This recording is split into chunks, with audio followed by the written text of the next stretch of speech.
Salut à toutes et à tous les amis, c'est Francky. On se retrouve pour une nouvelle petite session de unboxing et présentation. Et l'article que je vais vous présenter aujourd'hui, bon, c'est pas vraiment un secret puisque vous l'avez vu dans la vignette, c'est quelque chose, ça fait partie des objets que j'attendais avec le plus d'impatience. Ça fait on va dire quelques mois, pour pas dire quasiment un an, que j'essaie de rechercher à droite à gauche quelque chose d'équivalent. En tout cas, le meilleur compromis rapport qualité-prix, quelque chose qui soit pas trop cher mais quelque chose qui soit pas trop dégueulasse non plus. Et aujourd'hui je vais vous présenter donc cet objet que j'attendais avec impatience. C'est, hop, je sais pas si vous le voyez dans le cadre, il n'y a pas de contre-jour, si un petit peu, le Osmo Mobile 3. Donc c'est un stabilisateur de la marque DJI. Donc c'est un stabilisateur. Qu'est-ce que stabilisateur? Pour ceux qui ne savent pas, vous voyez, hop, la petite photo derrière. On le voit bien, voilà. C'est une sorte de... Alors, on va dire, pour ceux qui ne savent pas, je vais mettre de gros guillemets, c'est une sorte de canne à selfie motorisée et stabilisée qui permet de positionner son smartphone dessus et d'avoir des images stabilisées de très bonne qualité et accessoirement de pouvoir faire tout un tas d'autres choses, mais on va en parler après. Tout d'abord, je vais vous montrer dès à présent le unboxing. On va se mettre en vue de dessus et on va voir un peu ce qu'il y a à l'intérieur de cette petite boîte. Allez, c'est parti, on va voir un petit peu donc le contenu de cette petite boîtonnette. Donc un petit carton, voilà. Alors je vais vous épargner une énième fois les fameux instants ASMR, hein. Je sais que certains ont horreur de ça. Donc je le fais pas, je parle par-dessus. Oh là là là, je parle par-dessus exprès. Voilà. Donc la boîte est ouverte. Maintenant on va voir ce qu'il y a à l'intérieur. Alors dans quel sens ça s'ouvre? Ça s'ouvre comme ça. En même temps je suis en train de regarder le cadrage de la caméra, donc c'est pas pratique les deux en même temps. Ok, alors donc cette fois-ci pas de boîte. Alors on a une première boîte là-dedans. On va voir un peu ce qu'il y a dedans, on va revenir après sur la grande. Alors dans celle-ci, qu'est-ce qu'il y a de beau? Là, c'est là, non? C'est là, je miserai sur là. Eh ben dis donc, une demi-heure pour ouvrir une boîte en carton, sans déconner. Alors nous avons un câble USB. Hop, il est là. Un câble USB, 1m50. Micro USB, ce n'est pas du type C. On verra après. Ensuite, nous avons également à l'intérieur, hop, une petite housse. Alors, une petite dragonne. Voilà. Nous avons également vraisemblablement une housse de transport. C'est difficile à dire. Voilà, petite housse de transport, Osmo DJI, parfait. Hop, de côté. Ensuite, il y a encore dedans, et en théorie, ça devrait être le trépied. Alors là, ce sont, on dirait des petits tampons, mais je sais pas ce que c'est, on s'en fout. Enfin non, on s'en fout pas, mais on verra tout à l'heure. Nous avons ensuite le petit trépied. Alors il faut savoir que dans la gamme DJI Osmo Mobile 3, il y a deux modèles. Il y a le Osmo Mobile 3 Combo, donc c'est le modèle là, et l'Osmo DJI 3 tout court, qui est le modèle sans combo. Modèle sans combo, c'est-à-dire qu'il n'a pas tous ses périphériques, ses accessoires, etc. Moi j'ai pris le combo pour bénéficier des trépieds et des petits accessoires qui vont avec. La version combo coûte 129 €. Prix public, hein. Comme je vous le dis à chaque fois, ce ne sont pas des vidéos sponsorisées, c'est des articles que j'ai achetés avec mon propre argent. Donc il n'y a aucun cadeau dans l'histoire. Donc la version combo 129 € sur tous les sites marchands et la version non combo 99 €. Donc si un jour vous êtes intéressé, à vous de voir ce que vous préférez avoir. Ensuite, nous avons également un petit étui, petite boîte de transport qui est rigide, donc qui a l'air assez costaud. Hop, je vais le faire de même parce que depuis tout à l'heure à une main c'est compliqué. Et nous avons le très bel objet que voilà. Il est joli, il est joli, il est joli. Donc maintenant, on va revenir sur la vue de face et on va faire un petit tour du propriétaire. Donc, on va faire maintenant un petit tour rapide de l'article et une fois que je vous aurai présenté très rapidement l'objet, je couperai parce que moi, je ne l'ai jamais manipulé, donc je vais le manipuler dans la semaine qui va suivre et je reviendrai dans quelques temps pour vous montrer un petit peu ce qu'il en est, voir ses fonctionnalités et surtout vous donner mon avis sur cet objet. Alors, comment il est présenté? Alors là, j'essaie de zoomer un petit peu. Voilà. Donc il est plié, ce qui n'est pas le gage de tous les stabilisateurs. Ce qu'il faut savoir, c'est que la plupart des stabilisateurs ne sont pas forcément pliables et donc forcément quand ils sont dans une configuration en rabat, ils sont plutôt comme ça et évidemment ils prennent beaucoup plus de place. Celui-là, il a le gros avantage d'être pliable et surtout forcément d'avoir un encombrement beaucoup plus petit. Donc une fois qu'on a là, donc on est stabilisé sur 3 axes. Le premier, stabilisation sur cet axe-là. Le deuxième axe qui est celui-là. Voilà. Et le troisième axe qui est celui-ci. Donc ça nous fait une stabilisation parfaite sur tous les axes. Ça, c'est un premier point. Ensuite, qu'est-ce qu'on a de beau? Donc on a derrière, au cul de l'appareil, nous avons un pas de vis standard qui permet donc d'y greffer par défaut le trépied qui est fourni avec. Alors je sais pas si je vais pouvoir le poser, mais bon, dans l'idée, vous voyez, hein, poser le trépied. Tout autre trépied évidemment s'adapte puisque c'est du standard. Vous pouvez le mettre sur un trépied très très grand pour faire tout un tas de choses, mais voilà, ça c'est très très bien. Ensuite, qu'est-ce qu'on a de beau? Alors on va le rabattre pour éviter d'être sur une configuration trop encombrante. Nous avons devant un petit stick multidirectionnel, je sais pas si on voit bien, voilà. Petit stick donc qui permet d'orienter la nacelle au bas, gauche, droite, etc. pour faire des selfies, pour suivre les protagonistes ou autre chose. Sur le côté, nous avons, je ne sais pas si on le voit également, la mise au point est délicate, mais on va essayer de faire quelque chose de pas trop mal. Nous avons une petite molette zoom, alors qui par défaut doit être la commande zoom, mais qui peut être éventuellement attribuer toute autre fonction, je pense, hein, de ce que j'ai cru comprendre. Ensuite, on a de face, de devant, donc juste au-dessus du joystick, on a 4 petits voyants là, que l'on ne voit pas puisqu'ils sont éteints, mais qui sont les voyants de charge. Ensuite, nous avons un voyant, un bouton M là, avec le bouton d'allumage, d'extinction de l'appareil. Vous voyez, je l'ai allumé sans faire exprès. Donc on a allumage d'extinction, donc là il est déjà chargé à 2 carrés. Donc là, c'est un bon point. Et au-dessus, on a le mode capture d'image ou de vidéo, en fonction de ce qu'on veut faire. Ensuite, devant, hop, on va rabattre. On a une petite gâchette, je ne sais pas si on la voit également, voilà, mais de profil. Petite gâchette qui est là, qui permet, alors si j'ai bien compris, il y a la notion de un clic pour orienter la nacelle, 2 clics pour faire une fonction, 3 clics jusqu'à 4 clics pour tout un tas d'autres fonctions. Et il y a la fonction lock ou unlock, c'est-à-dire que vous gardez appuyé sur la gâchette, vraisemblablement, mais je manipulerai, je vous confirmerai ça, hein.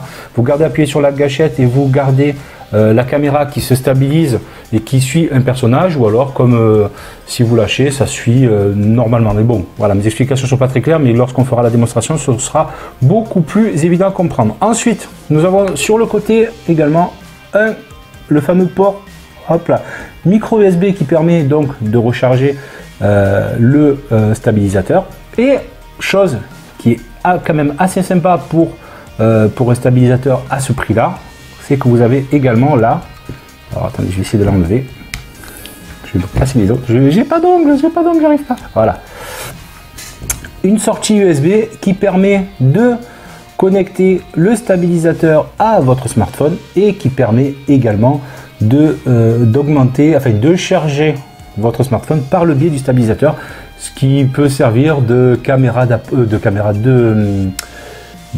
batterie de secours d'appoint pour votre smartphone. Donc c'est quand même un point plutôt sympathique. Au niveau caractéristiques, je vous en parlerai à la suite de la vidéo, puisque là c'est une pure présentation et que pour la prise en main ce sera dans un second temps. Mais en attendant, voilà, je suis plutôt satisfait, en tout cas sur l'aspect qualitatif du produit, parce que pour un produit à 129 €, on pourrait s'attendre à quelque chose de plutôt cheap, ce qui n'est pas le cas. Une bonne prise en main, la poignée devant est un plastique mou qui permet, caoutchouc, qui permet d'avoir une bonne préhension.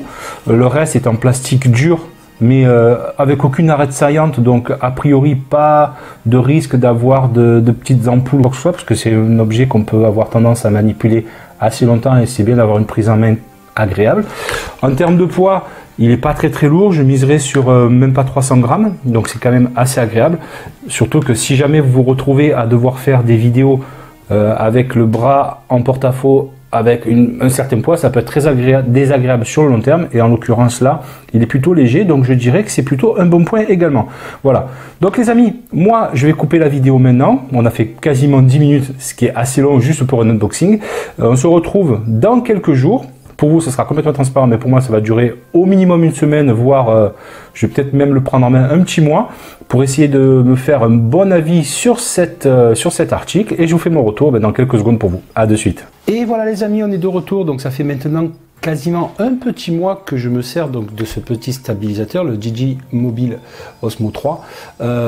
Et franchement, il est super bien. Alors, je ne suis pas encore super méga au point dessus, mais en tout cas voilà, je vais vous faire un petit débrief assez rapide de ce que peut vous proposer et nous proposer ce petit stabilisateur. Tout d'abord, une chose très importante, donc quand vous allez vous servir de ce stabilisateur, il faut absolument, donc je vais le déployer, il faut absolument déjà que vous preniez bien soin de ne surtout jamais enlever cette étiquette, car cette étiquette là, le point rouge, vous indique où doit se retrouver la caméra de votre smartphone, parce que si jamais vous la mettez du mauvais côté, ça marchera beaucoup mieux. Second point très important, c'est première utilisation du stabilisateur, et ça va peut-être en saouler certains malheureusement, il faut faire un équilibrage. Alors je vais juste faire un petit zoom très local pour vous montrer un petit peu ce qu'il en est, et vous allez vite comprendre pourquoi il faut stabiliser. Alors là, j'ai ma tête qui est plus dans le cadre, mais c'est pas grave, l'objectif c'est de vous montrer surtout le stabilisateur. Donc là, vous voyez, le stabilisateur pivote sur 3 axes. Donc le premier axe de rotation, le second axe et le troisième. Et évidemment, il faut que tout soit stabilisé. Donc je vais mettre le trépied, et vous allez vite comprendre. Voilà. Une fois que vous avez posé votre stabilisateur, vous allez prendre votre smartphone qui est là. Donc là, normalement, dans peu de temps, vous allez voir un partage d'écran dans lequel tout ce que mon smartphone voit, vous le voyez également sur la future incrustation que vous allez voir. Alors, je mets mon smartphone en place. Il faut que je verrouille un axe, c'est-à-dire celui-là. Je le verrouille à la main. Vous voyez, là, il y a 2 petits traits. Voilà, il faut que les deux soient alignés. Une fois que les 2 traits sont alignés, pardon, pas celui-ci, c'est celui-ci, voilà, c'est mieux comme ça. Vous voyez, voilà, je ne sais pas si vous voyez bien, voilà, les 2 traits sont alignés. Et maintenant, vous voyez, le smartphone, il n'est pas stabilisé parce qu'il faut qu'il soit en équilibre pour éviter que les moteurs du stabilisateur ne forcent de trop. Donc moi, maintenant que j'ai mis mon téléphone dans la mâchoire, je vais essayer de stabiliser un petit peu. Voilà, il n'est pas encore bien stable. Voilà. Là, vous voyez, il tient à l'horizontale sans rien. Vous voyez, il est stabilisé. Maintenant que c'est stabilisé, je peux rallumer, bon, tout va tomber, on s'en fout. Je peux rallumer mon stabilisateur et tout va fonctionner. Voilà. Donc ça y est, on est revenu en plein écran. Maintenant, je vais lancer. Voilà, vous voyez exactement, normalement, vous devez avoir dans un coin mon écran de smartphone qui apparaît. Donc là j'ai mon PC juste à côté qui me permet de faire mon retour. Donc vous lancez l'application DJI Mimo qui est disponible sur Android et sur iOS. Une fois que c'est fait, vous voyez, voilà, il vous indique qu'un appareil Osmo a été trouvé. Je vais le connecter. Voilà, ça y est. Vous voyez en temps réel, donc je vais juste me mettre en paysage, sinon ça va être dégueulasse à voir. Voilà, vous voyez exactement ce que je vois sur mon téléphone. Jusque là, tout va bien. Alors maintenant, on va faire une petite piqûre de rappel pour vous indiquer un peu à quoi servent les touches. En fait, globalement, donc je vous ai expliqué, il y a la gâchette à l'avant, il y a le zoom là sur le côté, nous avons un stick analogique là, nous avons des voyants de charge là-dessus. Nous avons un bouton là qui sert à enregistrer ce que l'on capture, soit une photo, soit une vidéo. Et nous avons le bouton M qui sert d'extinction ou d'allumage du stabilisateur, mais également qui sert aussi à une petite fonction, enfin quelques fonctions supplémentaires. Donc, déjà, la gâchette, vous faites un clic sur la gâchette. Tac, vous voyez ce petit cadre vert qui vient de s'allumer, c'est le face tracking, c'est-à-dire que globalement, vous voyez, là, il a décidé de suivre la caméra. Donc il a décidé de suivre un périphérique en particulier et il suit la caméra. Voilà, on va bouger un peu dans tous les axes. C'est le face tracking. Alors là, voilà. Et voilà. Ça, c'est un premier clic sur la gâchette, ça vous active ou désactive le face tracking. Ensuite, donc je vais bouger le stick par exemple, ouais, j'oriente la caméra. Je fais un double clic sur la gâchette.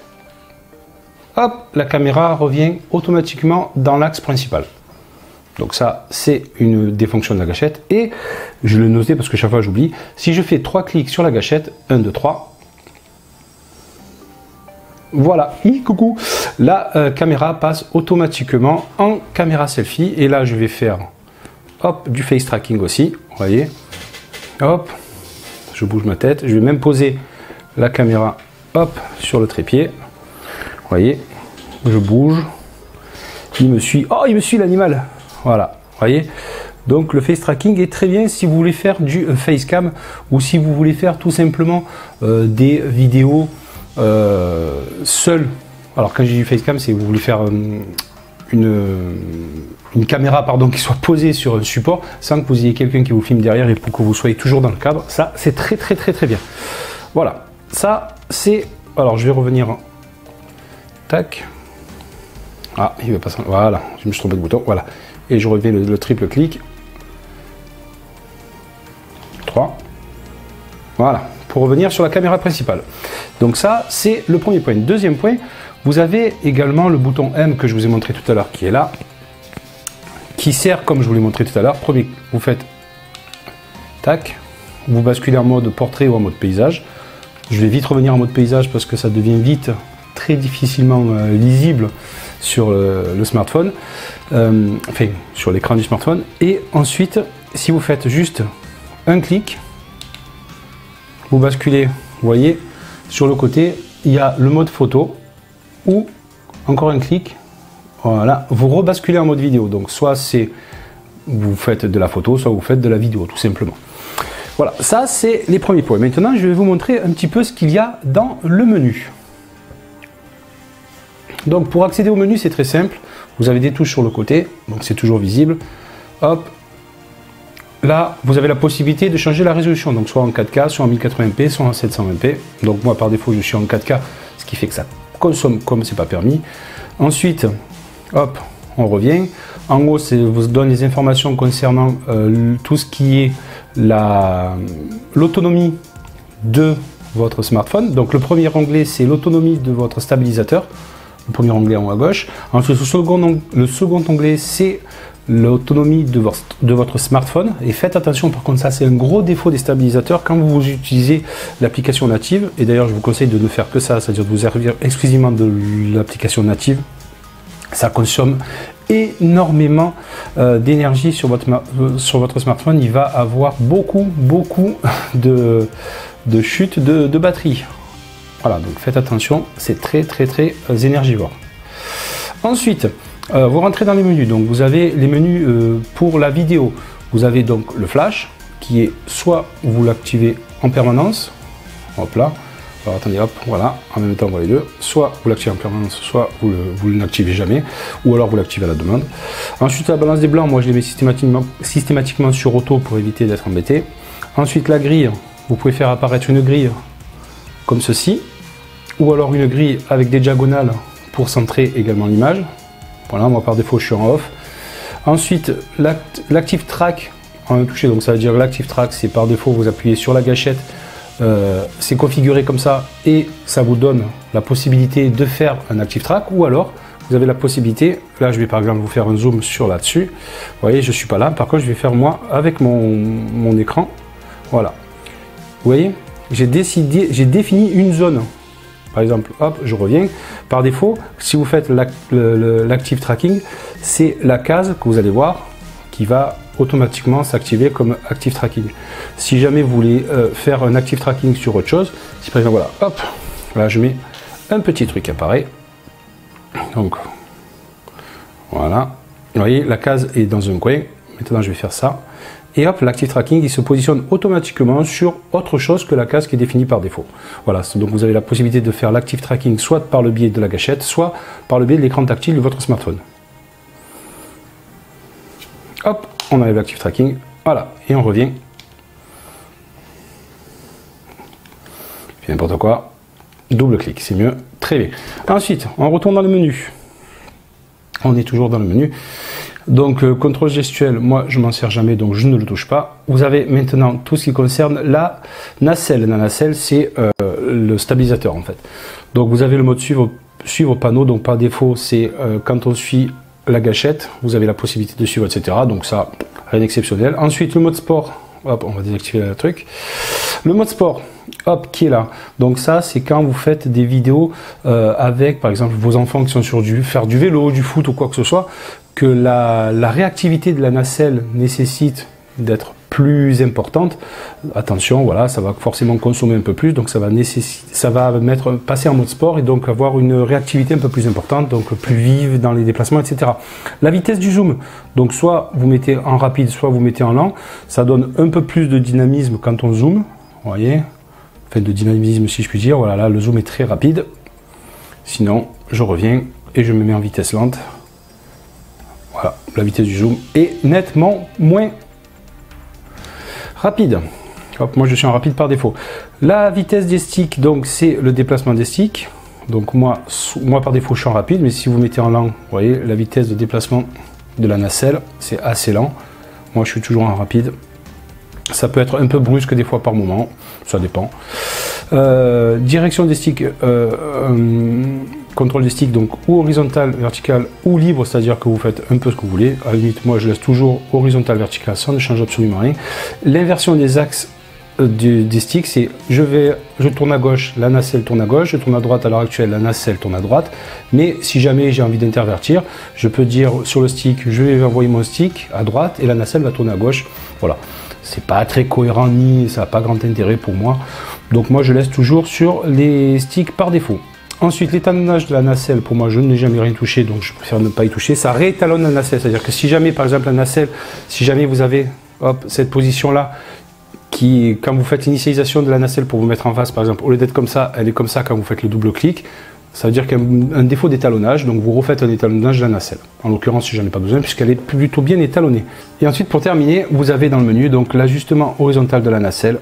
C'est juste si jamais vous voulez, hop, un peu plus. Vous voyez, si jamais vous jugez que votre nacelle et vous avez installé votre smartphone sur la nacelle, vous trouvez qu'elle est un peu inclinée, qu'elle n'est pas tout à fait à niveau, vous avez la possibilité de la réajuster manuellement pour lui donner un peu plus d'inclinaison en fonction de ce que vous trouvez. Voilà, je ne sais pas si on le voit bien, oui on le voit bien sur le retour que on bouge un petit peu l'inclinaison. Voilà. D'ailleurs c'est vrai que je trouve qu'elle n'est pas très bien. Voilà, par exemple, vous voyez, ça c'est le montant, vous avez le montant de ma vitre à droite. Hop, voilà, je vais le mettre bien horizontal. Voilà, pour moi là c'est bon, on est bien. Donc je vous ai montré rapidement ce qu'on peut avoir en termes de menu. Maintenant, je vais vous montrer les fonctionnalités très très particulières de ce stabilisateur et des trucs hyper sympas. On va commencer tout de suite. Tout d'abord, vous avez la fonction hyperlapse que l'on voit là. Donc la fonction hyperlapse, c'est... Alors j'ai fait quelques captures qui sont pas très très jolies, mais c'est pas grave, c'est juste pour montrer dans l'idée. La fonction hyperlapse, c'est vous allez filmer en accéléré. C'est-à-dire que vous allez faire une vidéo qui va durer... par exemple, je vous dis une bêtise, on va le faire en temps réel. Vous voyez, voilà, je filme. Vous voyez, le compteur de gauche qui a 5 secondes, 6, 7, 8, etc. Ça, c'est le compteur en temps réel. Et le compteur de droite, 1, 2, on est à 2 secondes. On est à 3 secondes. Donc 15 secondes, 17 secondes, on va dire au réel. On est à 3 secondes de vidéo. Ça veut dire que la vidéo va se filmer en accéléré. Et donc c'est très bien si jamais vous voulez. Je vais vous montrer d'ailleurs ce que ça donne en termes de rendu là. C'est pas très très fluide parce que ça a été fait rapidement dans une salle de jeu avec beaucoup d'enfants. Donc voilà, dans l'idée, vous avez compris à quoi ça sert. Donc c'est une petite fonctionnalité plutôt sympathique, mais qui n'a rien d'exceptionnel non plus. Ensuite, le timelapse, ça c'est un truc qui est vraiment super. Franchement, c'est une des fonctionnalités les plus sympas.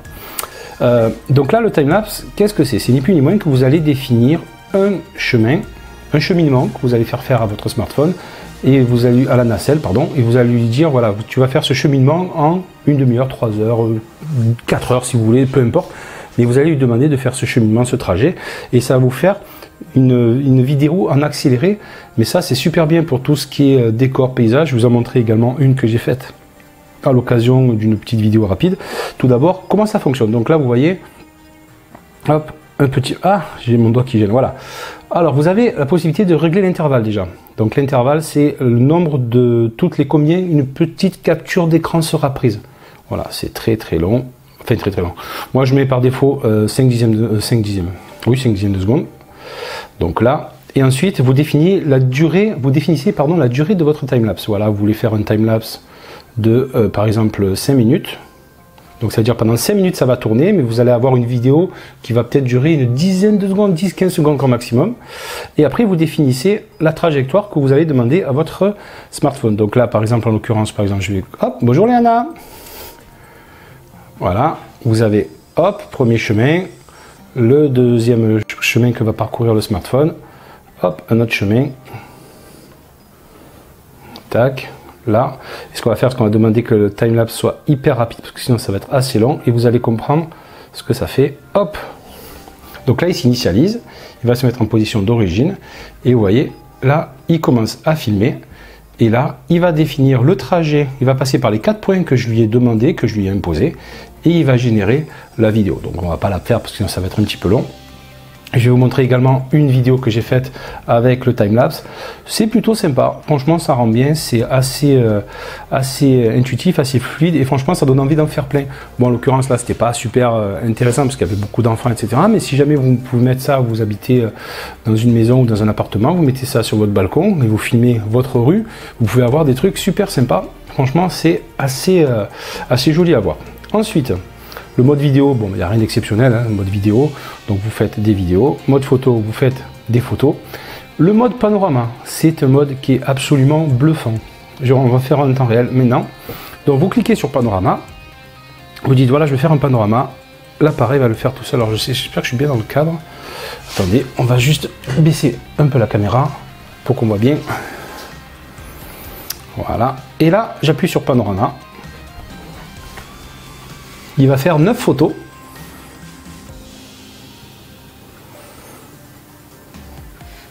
Voilà.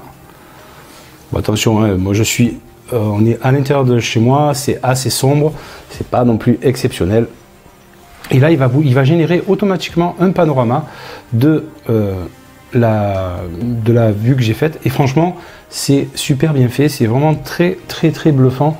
Alors c'est un peu long, les photos sont de taille assez conséquente. Vous voyez, donc là ça marche pas très bien parce que la caméra est posée. Vous voyez, il y a des raccords qui sont pas super bien faits, mais d'une manière générale, si jamais vous voulez faire par exemple dans des monuments historiques ou quoi que ce soit, c'est également hyper bluffant. Techniquement parlant, c'est très bien fait.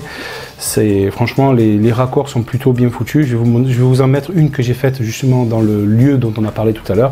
Vous allez voir, c'est vraiment bluffant. Hop, on recadre la caméra. Voilà, c'est mieux comme ça. Donc on sort de là. Et ensuite, il y a le mode story, qui est un mode un petit peu rigolo. Bon, bref, voilà. Donc vous avez plusieurs stories possibles différentes. Donc ça, c'est très bien. Alors je vais couper juste un peu le son, parce que sinon, voilà, couper le son de mon PC qui a le retour. Donc, qu'est-ce que c'est que le mode story? Alors le mode story, ça permet de faire des petites vidéos dynamiques de, on va dire une dizaine de secondes grand maximum, qui sont principalement là pour être mises sur les réseaux sociaux, style Instagram, Snapchat, etc. Et franchement, ça marche très bien. Alors c'est rigolo pour la première fois. Par exemple, on va faire juste une. On va revenir. Tiens, on va se servir d'un cobaye. Léana, viens ici, cobaye. Mets-toi là-bas, devant la chaise. Voilà, un petit cobaye. On va prendre par exemple celle-ci. Là, mais il faut que tu bouges. Mais là, mais viens me voir. Voilà, tu te mets là, juste là devant la table. Tu bouges un peu quand même. Hein. Hop. Hop. Tu me dis quand c'est bon. Oh, t'inquiète pas. Alors, on va déjà revenir. Je me rappelle jamais. 1, 2, 3. Voilà. Sinon. Voilà. Coucou Liana. Bah, tu peux bouger. Voilà, très bien. On va voir si tu vas durer longtemps. Je te vois plus, tu n'es plus dans le cadre. Attends, ça continue. Bouge pas. Vous voyez ce que c'est? Une pile. T'arrêtes pas. Ah, tu n'es plus dans le cadre. Et en fait, elle est complètement timbrée cette minute. Et c'est pas gentil. C'est que tu es timbré, oui. Et on va faire la dernière. Encore? C'est fatigant? Oui. Oui, c'est pas grave. Allez, c'est parti.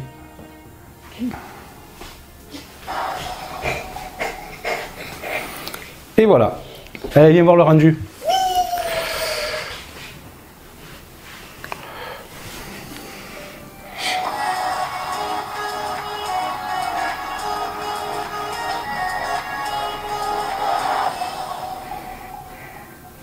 C'est bien? T'as plu? Oui, mais c'était mieux au parc. Hein. Ah bah oui, c'est sûr. Bon, voilà. Donc vous avez... Hop, on va couper le son parce que sinon c'est beaucoup trop fort. Donc ça... Non, c'est bon, tu peux retourner jouer, je te rappelle dans 5 minutes. Allez, joue.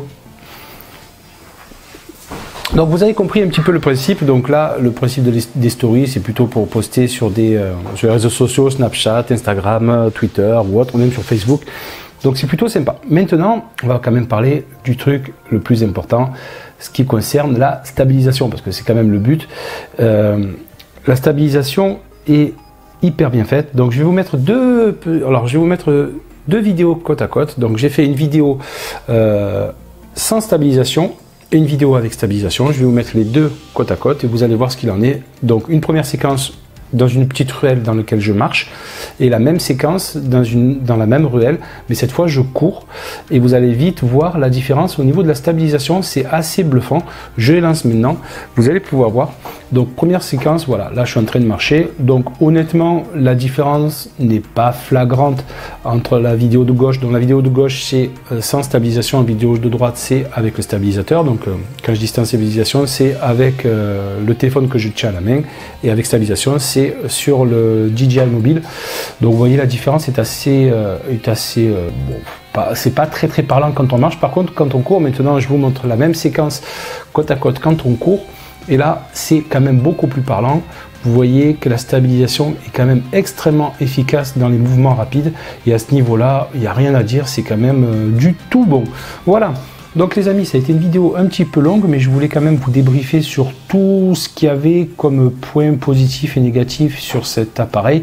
Alors moi c'est plutôt du positif, puisque j'en ai jamais eu avant et je n'ai pas de référentiel pour le comparer avec d'autres périphériques. Il y en a des très haut de gamme, j'en ai vu certains produits aux alentours de 750-800 €, mais sur lesquels on peut mettre par contre des appareils photo réflexes, etc. Et là on est dans une catégorie vraiment très haut de gamme, même à la limite du professionnel.